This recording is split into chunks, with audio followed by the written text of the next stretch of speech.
નમસ્કાર વિદ્યાર્થી મિત્રો, ગત લેક્ચરમાં આપણે પ્રકરણ 1 ની અંદર કેટલાક એક્ઝામ્પલ જોયા જે ગુસા લસા, યુક્લિડની ભાગ પ્રવિધિથી ગુસા અને અંકગણિતના મૂળભૂત પ્રમેય આધારિત હતા. હજુ પણ કેટલાક ઉદાહરણો અવનવા જોઈએ છીએ, બરાબર? તો એ હવે આપણે આગળ અભ્યાસ કરીએ. એક્ઝામ્પલ એક નવું લઉં છું, ધ્યાન આપજો. 5 થી મોટી એવી નાનામાં નાની કઈ સંખ્યા છે કે જે 20, 30 અને 40 વડે ભાગતા શેષ 5 રહે. વિધાન વાંચજો. 5 થી મોટી એવી નાનામાં નાની કઈ સંખ્યા છે જેને 20, 30 અને 40 વડે ભાગતા શેષ 5 રહે. એટલે આ દાખલાની ગણતરીમાં શું છે ને કઈ રીતે છે, તો પહેલી એક બાબત તમને કહી દઉં, ખાસ ધ્યાન રાખજો કે ભાઈ આ ટાઈપની કેટલીક ગણતરીઓ એવી આવે છે કે જેની અંદર 2 શબ્દો બહુ અગત્યના છે, જેના પરથી તમારે શું શોધવું એનો પહેલો તમને ખ્યાલ આવી જશે.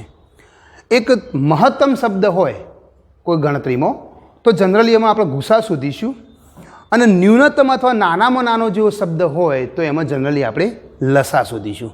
તો આ દાખલો એવો છે કે જેની અંદર આપણે લસાની ગણતરી થશે. હવે કઈ સંખ્યાઓનો લસા શોધાશે? તો 20, 30 અને 40નો લસા શોધાશે. આ 20, 30 અને 40 શું છે? તો 20, 30 અને 40 અહીંયા ભાજક તરીકે લીધા છે. તમે વિધાન વાંચો. 20, 30 અને 40 વડે ભાગતા મીન્સ ભાજક છે. મતલબ આપણી યુક્લિડની ભાગ પ્રવિધિના સૂત્રમાં જોઈએ તો 20, 30 અને 40 એ બીના મૂલ્યો છે, મતલબ ભાજકના મૂલ્યો છે. તો આપણે યુક્લિડની ભાગ પ્રવિધિના 3 સ્વરૂપો, એક સ્વરૂપ છે, એ સ્વરૂપોને 3 અલગ અલગ રીતે લખીશું.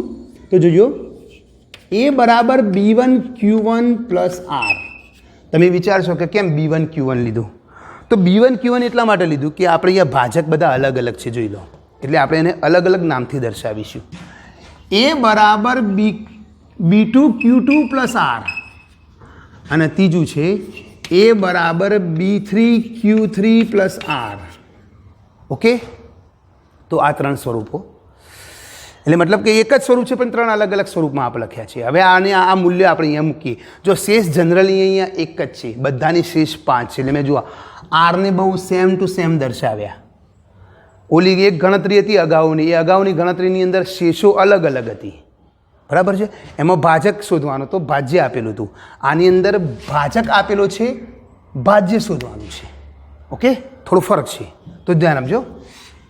A બરાબર 20 Q1 પ્લસ 5, A બરાબર 30 Q2 પ્લસ 5, A બરાબર 40 Q3 પ્લસ 5. તમે જોઈ લો, ભાજકના સ્થાને મેં અલગ અલગ ભાજક લખી દીધા, 20, 30, 40, અને શેષ દરેકની સેમ છે 5, તો 5 લખી દીધી. હવે આપણે ગણતરી કરીએ. તો હવે આ સ્વરૂપોને જરા ધ્યાન રાખજો. આને આ રીતે લખાશે.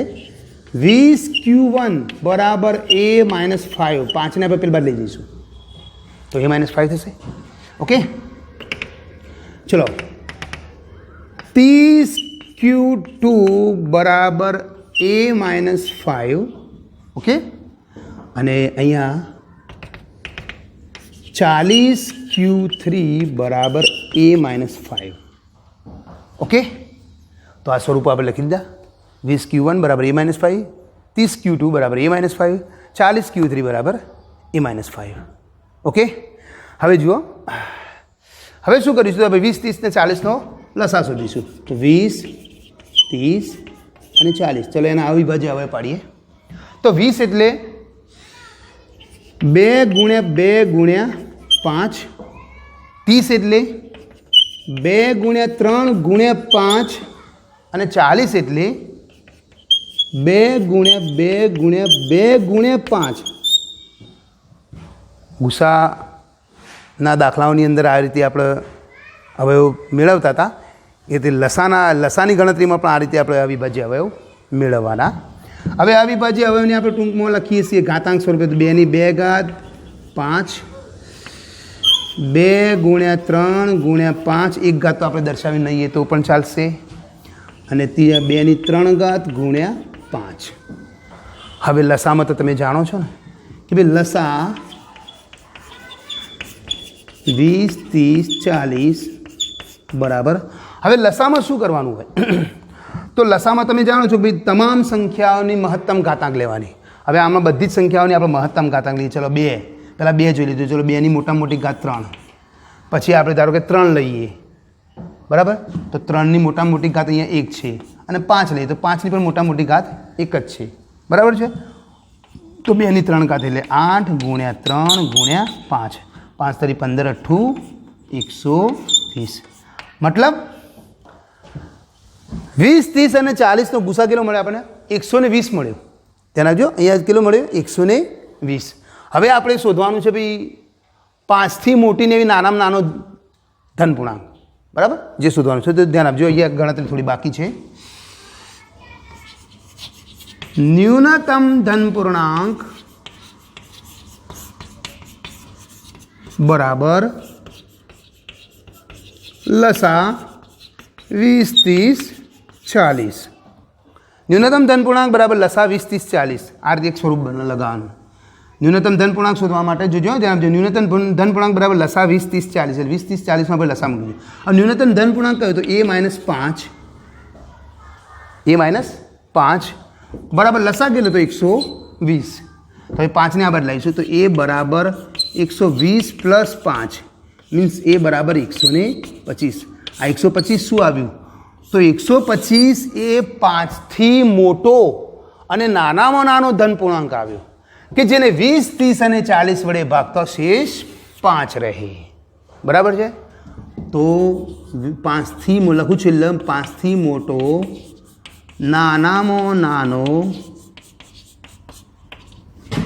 ધન પૂર્ણાંક 125 છે. હવે તમે કન્ફર્મ કરો કરી લો. કન્ફર્મ કરી લો 125 છે. જો 125 ને તો 20 ભાગો બરાબર 20 × 120 શેષ 5 મળી. 125 ને તમે 30 ભાગો 30 ચોક 120 શેષ 5 મળી અને 125 ને તમે 40 ભાગો 40 તરી 120 શેષ 5 મળી. તો દરેક ભાગાકારની અંદર 20 30 40 વડે ભાગશો તો 125 ને 20 30 40 વડે ભાગશો તમને દરેકમાં શેષ 5 મળશે. ચલો લખી દો આ રીતે.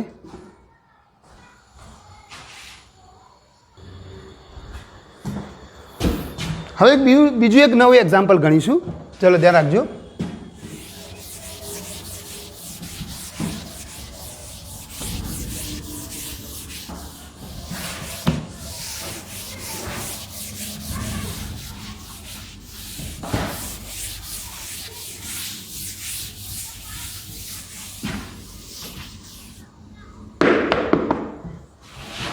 ચલો 6 અંકનો નાનામાં નાનો ધન પૂર્ણાંક શોધો.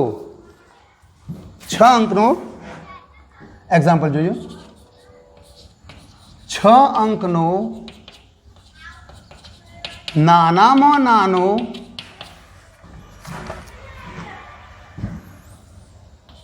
ધન પૂર્ણાંક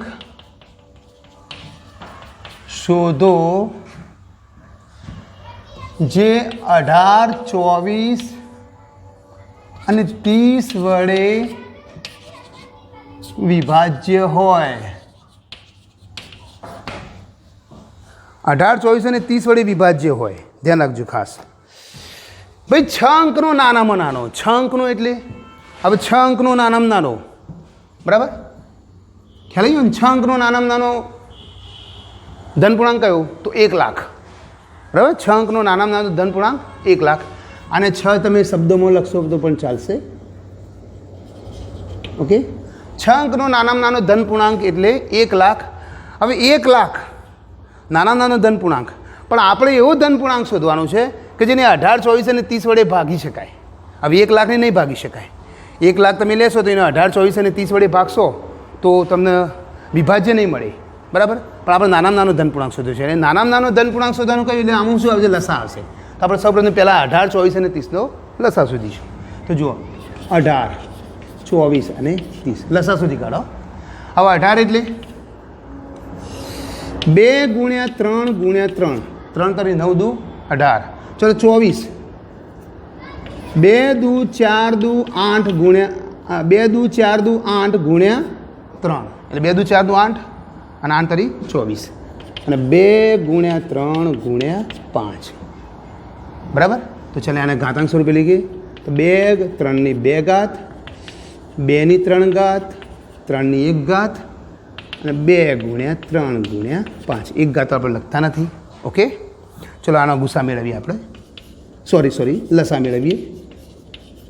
ચલો લસા 18 24 30 બરાબર 2 ની 3 ઘાત. હવે બગડો છે એની મોટા મોટી ઘાત 3 છે, તો 2 ની 3 ઘાત ગુણ્યા,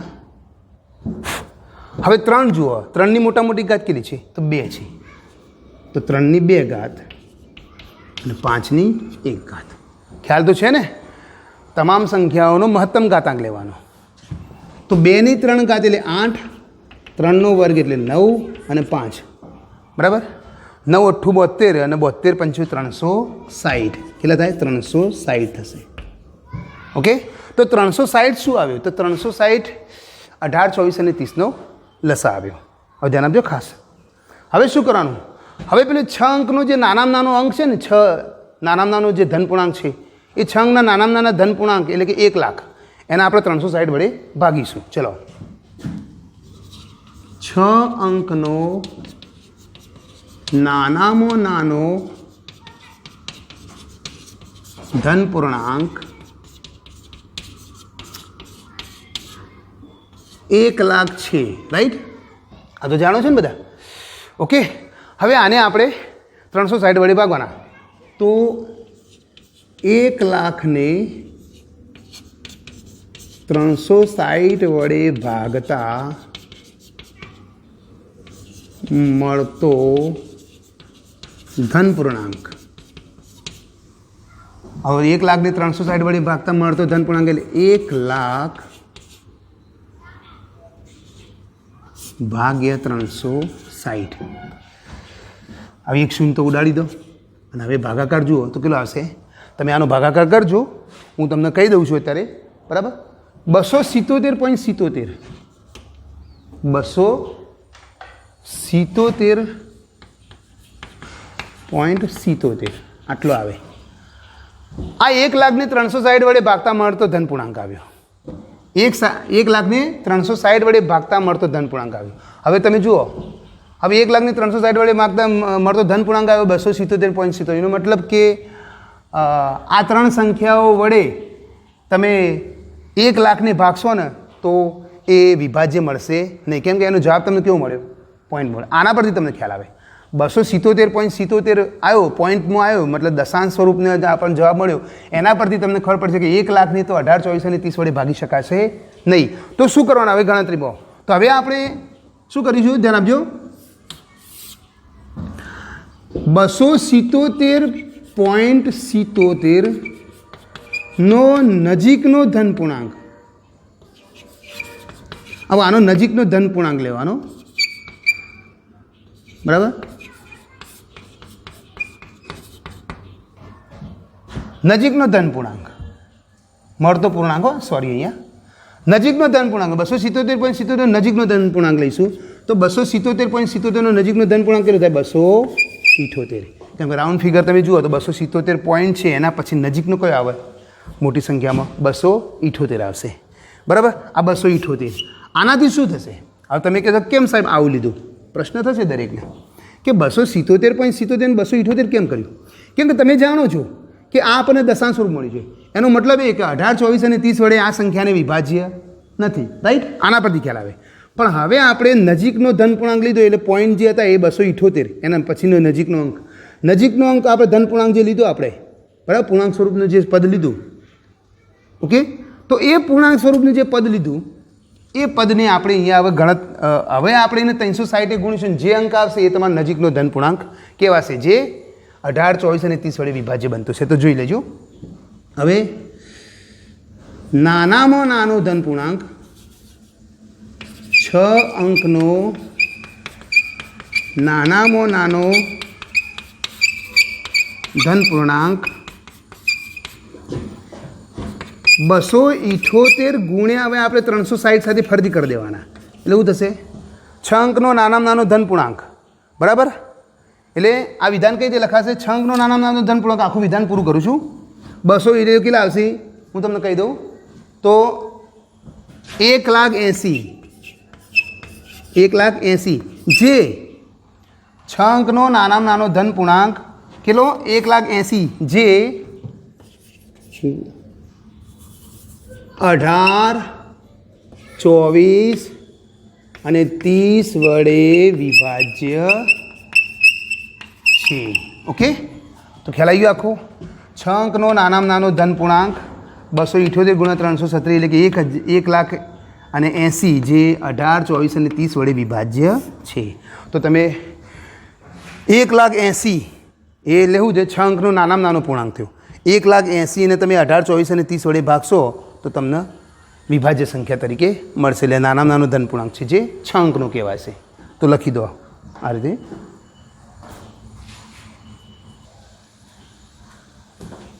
ચલો બીજું એક એક્ઝામ્પલ જોઈએ હવે.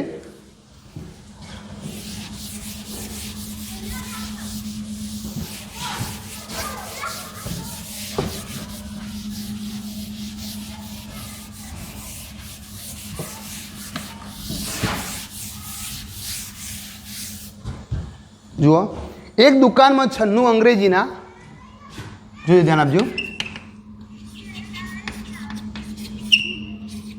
એક દુકાનમાં 96 અંગ્રેજીના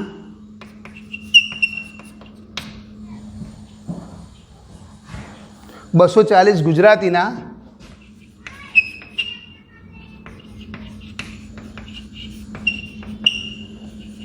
અને 336 ગણિતના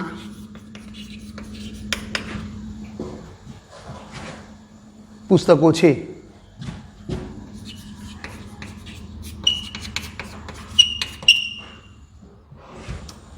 આ પુસ્તકો એવી રીતે થપ્પી કરવા માગે છે કે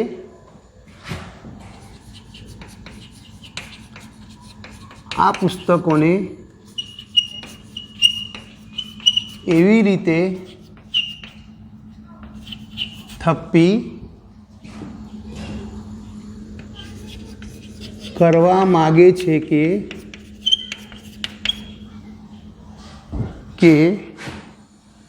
દરેક થપ્પીમાં એક જ વિષયના પુસ્તકો, દરેક થપ્પીમાં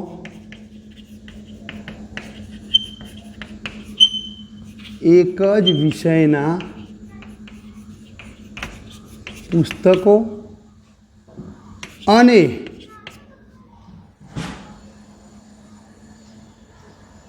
પુસ્તકોની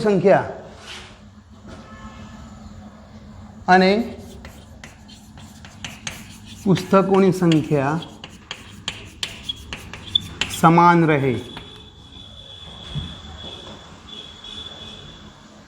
ભોય તળિયે ઓછી જગ્યા રોકે.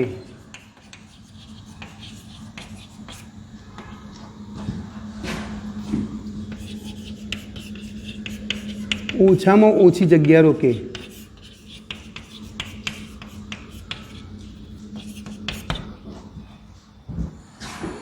તો દરેક વિષયની થપ્પીની સંખ્યા, તો દરેક વિષયની થપ્પીની સંખ્યા અને થપ્પીમાં રહેલા પુસ્તકોની સંખ્યા છે. તો થપ્પીમાં રહેલા પુસ્તકોની સંખ્યા શોધો. હવે જુઓ, એક વાત કરી દઉં. આ દાખલામાં શું છે હું તમને કહી દઉં. તો ભાઈ 96 ઇંગ્લિશની બુકો છે, 240 ગુજરાતીની, 337 ગણિતની બુકો છે. આ બુકોને થપ્પીઓમાં ગોઠવવાની છે.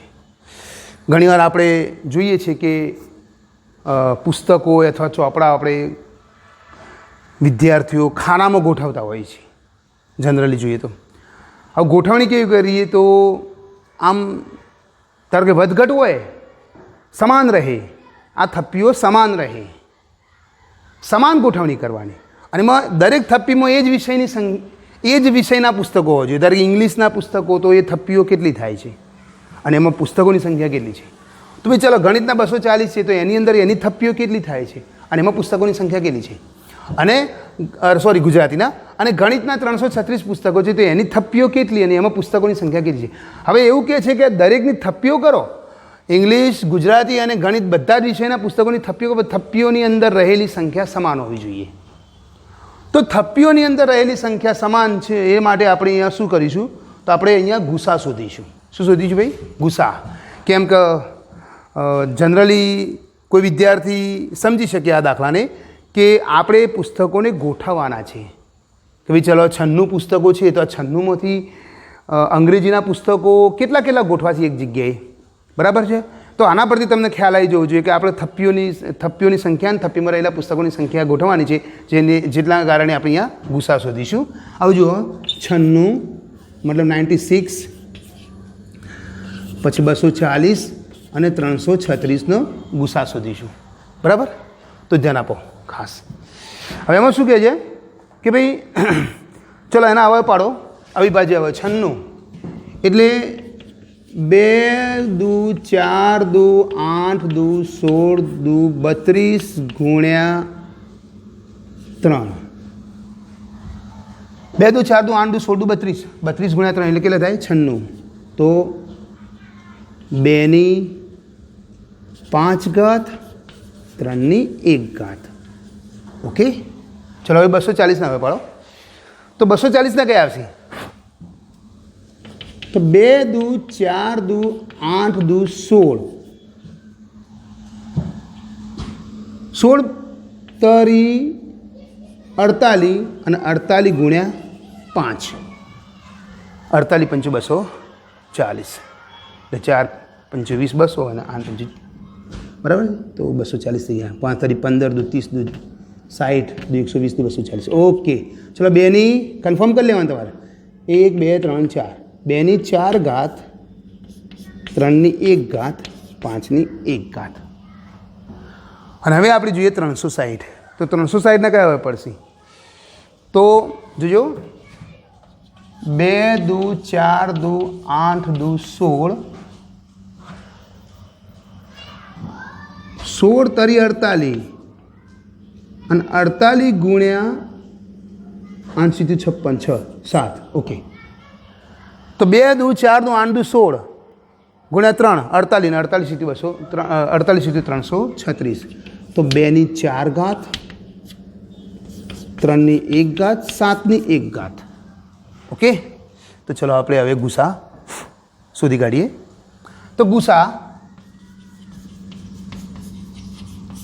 96, 240, 336 ઇઝ ઇક્વલ ટુ, ગુસા છે સામાન્ય હોય અને ન્યૂનતમ ઘાત, મતલબ સામાન્ય હોય અને નાની ઘાત. તો સામાન્ય અહીંયા જો દરેકમાં 2 છે, એમાં નાનામાં નાની ઘાત 4 છે, તો 2 ની 4 ઘાત ગુણ્યા 3 છે દરેકમાં, પણ 3 ની 1 જ ઘાત છે એટલે 3 પણ સામાન્ય છે. તો કેટલા આવશે? 2 ની 4 ઘાત એટલે 16 ગુણ્યા 3 મીન્સ 48. મતલબ આવી ગયો ગુસા 48. મતલબ કે આ પુસ્તકો દરેક થપ્પીમાં 48 પુસ્તકોની સંખ્યા છે. એટલે લખું છું અહીંયા, દરેક થપ્પીમાં પુસ્તકોની સંખ્યા 48 છે. કેટલી છે ભાઈ? આ દરેક થપ્પીમાં તમે ગોઠવો તો 48 પુસ્તકો આવશે. 48 અંગ્રેજીના 48 ગોઠવા છે, ગુજરાતીના પણ 48 ગોઠવા છે અને ગણિતના પણ 48 ગોઠવા છે. તો હવે આ 48 પુસ્તકોની ગોઠવણી થઈ એક થપ્પીમાં. હવે થપ્પીઓની સંખ્યા માગી છે, તો ધ્યાન આપજો.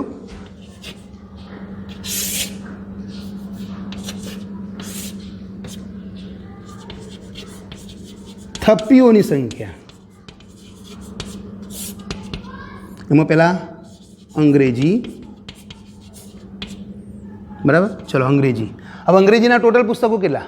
તો 96 પુસ્તકો છે અને એના આપણે 48 ભાગીશું તો કેટલા આવશે? 2 થપ્પીઓ. હવે 48 પુસ્તકો છે એટલે કેટલી થપ્પીઓ થશે? 48 પુસ્તકોની એક થપ્પી છે તો ગણિત અંગ્રેજીના 96 પુસ્તકો છે એટલે 2 થપ્પીઓ થઈ, મતલબ અંગ્રેજીની 2 થપ્પીઓ થશે. ઓકે, ચલો ગુજરાતીની કેટલી થપ્પી થશે? તો 240 ભાગ્યા 48. તો 240 ભાગ્યા 48 એટલે કેટલા આવશે? 2 દુ 4 દુ 8 દુ 16, 16 તરી 48 એટલે 5 થપ્પીઓ આવશે. કેટલા આવશે? 5 થપ્પીઓ. મતલબ તમે ગોઠવણી કરી છે એમાં 240 પુસ્તકો ગુજરાતીના છે તો એની 5 થપ્પીઓ થશે. અને ગણિતના 336 ભાગ્યા 48 એટલે કે આની કેટલી થપ્પીઓ થશે? અને 2 દુ 4 દુ 8 દુ 16, 16 તરી 48, 48 ગુણ્યા 7 એટલે 7 થપ્પીઓ થશે. કેટલી થશે થપ્પીઓ? 7. તો અંગ્રેજીની 2 થપ્પીઓ, ગુજરાતીની 5 થપ્પીઓ અને ગણિતની 7 થપ્પીઓ. બરાબર? આ રીતે આખા દાખલાની ગણતરી થાય છે. લખી દેજો.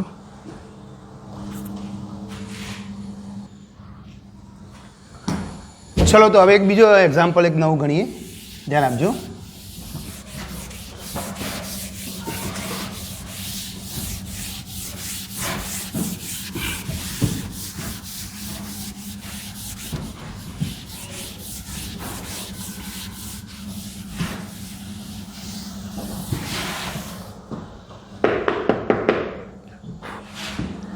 તો જો બીજું એક એક્ઝામ્પલ, 4 ઘડિયાળમાં, જો ઘડિયાળનો દાખલો છે, ધ્યાન આપજો.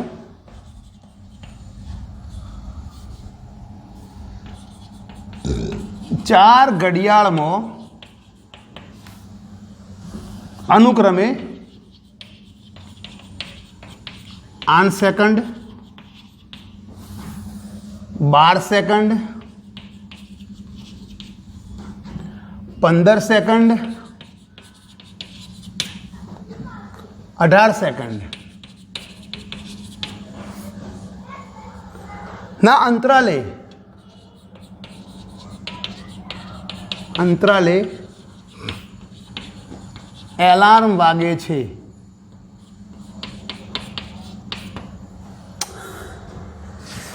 ચારે ઘડિયાળમાં શરૂઆત એક સાથે, ચારે ઘડિયાળમાં શરૂઆત એક સાથે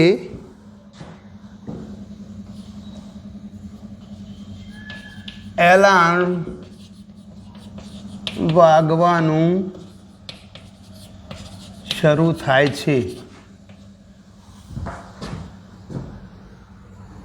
તો 1 કલાકના સમયગાળામાં, તો 1 કલાકના સમયગાળા દરમિયાન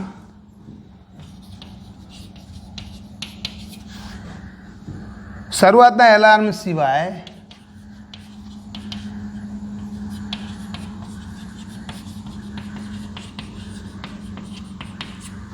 સિવાય કુલ કેટલી વખત ચારે એલાર્મ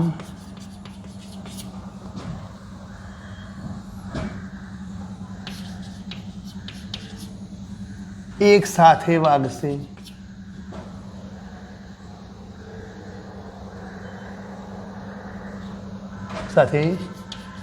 વાગશે. ઓકે, તો ધ્યાન આપજો. શું છે આની અંદર? ભાઈ 4 ઘડિયાળો છે. હવે 4 ઘડિયાળોની અંદર એલાર્મ એક સાથે વાગવાની વાત થઈ. એનામાં એલાર્મ મૂક્યા છે અલગ અલગ સેકન્ડે. ધારો કે એક ઘડિયાળ એવી છે કે જેને 8 સેકન્ડે એલાર્મ વાગે, બીજાને 12, ત્રીજાને 15 ને ચોથાને 18. બરાબર? 8, 12, 15 ને 18 આ 4 અલગ અલગ સમયે એલાર્મ વાગવાનું શરૂ થાય છે. હવે પહેલું એલાર્મ વાગે છે એ અલગ અલગ સમયે વાગે છે, પણ એવું કહેવાય છે કે એના પછી 1 કલાક સુધી કેટલા એલાર્મ વાગશે ને બધા એક સાથે વાગશે. તો આપણે એની ગણતરી કરવાની છે. હવે એક વસ્તુ તમને કહી દઉં, જનરલી ખાસ કેટલીક બાબતો છે ને એ તમે યાદ રાખવી પડશે. માનો કે આવો એલાર્મનો કોઈ દાખલો છે, કોઈ હરીફાઈ અથવા દોડનો દાખલો છે, ભાઈ ચક્કર કેટલા પૂર્ણ કરે, આવા દાખલા આવે છે અલગ અલગ. હવે એક કુટ પ્રશ્ન ટાઈપ દાખલા આવે છે કે ભાઈ ચક્કર મારે કે ભાઈ ચલો ભાઈ આ વર્તુળને એક ચક્કર માર્યું, બરાબર છે. તો એ ચક્કર મારવાનો જે દાખલા છે આવા એલાર્મના સેકન્ડ પરના દાખલા છે, બરાબર. તો આ બધાની અંદર જનરલી લસા શોધવાનો આવશે. આ બધાની અંદર શું આવશે? જનરલી લસા. એટલે આમાં કોઈ એવો ઉલ્લેખ નહીં કર્યો હોય તમારે સમજવા માટે. આને સમજવા માટેની થોડી તકલીફ પડશે, પણ જનરલી આવા સેકન્ડનો છે કોઈ દાખલો આવો, અથવા તો કોઈ દોડનો છે, કોઈ સર્કલનો, કે ભાઈ કેટલા સમયે બંને સાથે ભેગા મળશે, તો આવા બધા દાખલાની અંદર લસાનું ગણતરી રહેશે. હવે ધ્યાન આપજો આની અંદર. તો 8, 12, 15 ને 18નો આપણે લસા શોધીશું. જુઓ 8, 12, 15 અને 18. હવે 8 એટલે 2 ગુણ્યા 2 ગુણ્યા 2, મતલબ 2 ની 3 ઘાત. ચલો 12, 2 ગુણ્યા 2 ગુણ્યા 3, મતલબ 2 નો વર્ગ અને 3 ની 1 ઘાત. 15, 3 ગુણ્યા 5 મીન્સ 3 અને 5 બંનેની 1 ઘાત. ઓકે.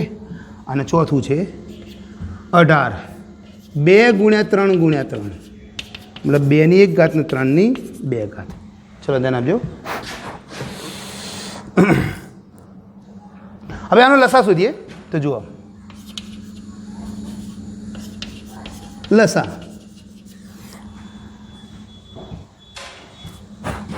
હવે ન્યૂનતમ ઘાતાંક, મહત્તમ ઘાતાંક લેવાની દરેક સંખ્યાની. તો જુઓ આમાં 2 જુઓ, 2 ની 3 ઘાત, 2 ની 2 ઘાત, 2 ની 1 ઘાત, મતલબ 2 ની 3 ઘાત લઈશું આપણે. ચલો આગળ. હવે 3 જોઈ લો. તો 3 ની અહીંયા 2 ઘાત છે, 3 ની 1 ઘાત છે, એટલે 3 ની 2 ઘાત લઈશું. અને 5 ની 1 ઘાત છે, તો 5 1 લઈશું. બરાબર છે. ચલો 2 નો ઘન એટલે 8, 3 નો વર્ગ 9 અને 5, 9 8 72, 72 5 360. શું આવ્યું ભાઈ? આનો લસા 360 આવ્યો. આ 4 સંખ્યાઓનો લસા કેટલો મળ્યો તમને? 360. હવે આ 360 સેકન્ડ આવ્યા. શું આવ્યા? આમ તો સેકન્ડ છે અરે, કારણ કે આપણે સેકન્ડની વાત ચાલી રહી છે. આમ તો લખાય 360 સેકન્ડ. હવે આ 360 સેકન્ડને આપણે કલાકમાં ફેરવીએ. ચલો ભાઈ આ આવ્યા એને કલાકમાં ફેરવો. તો 360 ને સેકન્ડ, તો 4 એલાર્મ એક સાથે વાગવાનો સમય. હવે આ શું હોય હું તમને કહું તો 360 સેકન્ડ એવા આવ્યા કે 4 એલાર્મ એક સાથે જે વાગે ને એનો સમય આવ્યો. 4 એલાર્મ એક સાથે વાગવાનો સમય. તો 360 ભાગે હું 60 ભાગી દઉં છું. કેમ કે આને હું મિનિટમાં ફેરવું છું. એટલે આમ તો સેકન્ડની અંદર લખીએ, પણ આપણે અહીંયા મિનિટમાં લાવવાનું છે. આપણે જવાબ આમાં લાવવાનું છે મિનિટમાં. તો 360 સેકન્ડ ને 60 સેકન્ડ, કારણ કે 60 સેકન્ડ 1 મિનિટ થાય, બરાબર કેટલું થાય? 6 મિનિટ. કેટલું થશે? 6 મિનિટ. આ સેકન્ડ, આ સેકન્ડ, બરાબર 6 મિનિટ. મતલબ કે આ 4 ઘડિયાળોની અંદર એક સાથે એલાર્મ 6 મિનિટે વાગશે. પહેલાં એલાર્મને છોડતો બાકીના બધા જ એલાર્મ જ્યારે વાગવાના શરૂ થશે તો બધા 6 મિનિટે બધા એલાર્મ છે ને એ એક જ ટાઈમ પર વાગશે. હવે આપણે 1 કલાકની અંદર એલાર્મ શોધવાના છે. તો 1 કલાકમાં વાગતા એલાર્મની સંખ્યા કેટલી? તો 1 કલાકમાં વાગતા એલાર્મની સંખ્યા બરાબર 60 મિનિટ ભાગ્યા 6 મિનિટ. બરાબર. તો કેટલા આવશે? કારણ કે આ 6 મિનિટે વાગે છે. મતલબ કે 1 કલાકની અંદર આપણે કેટલા એલાર્મ વાગશે? 10 વખત. કેટલા? 10 વખત એલાર્મ વાગશે 1 કલાકની અંદર. ઓકે, ખ્યાલ આવી ગયો આખું? ફરીથી એકવાર સાંભળી લેજો, કદાચ કોઈને ખ્યાલ ના આવ્યો હોય તો. જોયું 4 અલગ અલગ સમય મૂકેલા એલાર્મ, એ ચારોનો આપણે શું શોધ્યું? લસા. લસા શોધી લે 360 સેકન્ડ આવ્યો. 360 સેકન્ડ એટલે એનો મતલબ થાય 6 મિનિટ. એને મિનિટના એકમમાં ફેરવો તો 6 મિનિટ થાય. બરાબર. એનો મતલબ એ કે આ એલાર્મ 4 એલાર્મની અંદર પહેલું એલાર્મ બાદ કરતાં, એનું પહેલું એલાર્મ બાદ કરતાં એના પછીનું દરેક એલાર્મ છે ને એ એક્ઝેક્ટલી 6 સેકન્ડે 6 સેકન્ડ એમાં સોરી 6 મિનિટે એક સાથે વાગશે. એ 6 મિનિટે એક સાથે વાગશે. હવે 6 મિનિટ થયેલી એક સાથે બધાના ચારેય એલાર્મ એક સાથે વાગશે. હવે 1 કલાકના સમયગાળાની અંદર આપણે જોઈએ કે ભાઈ એલાર્મની સંખ્યા કેટલી, તો 60 મિનિટનો સમય 1 કલાક એટલે, અને 6 વડે ભાગો એટલે 1 કલાકની અંદર એક સાથે 10 એલાર્મ વાગશે. બરાબર. તો આ સાથે આ દાખલો પૂરો કરજો. હવે બીજા કેટલાક ઉદાહરણ છે આવા. તો આજે મેં તમને જેટલા દાખલાઓની ગણતરી કરાવી એ દાખલાઓની ગણતરીના લગતા કોઈ એક્ઝામ્પલ્સ, બુક યા પ્રેક્ટિસ વર્ક યા બીજું કોઈ સાહિત્ય હોય તો એની અંદરથી તમે પ્રેક્ટિસ કરતા રહેજો. હવે નેક્સ્ટ આપણે અગાઉ નવો ટૉપિક જોઈશું.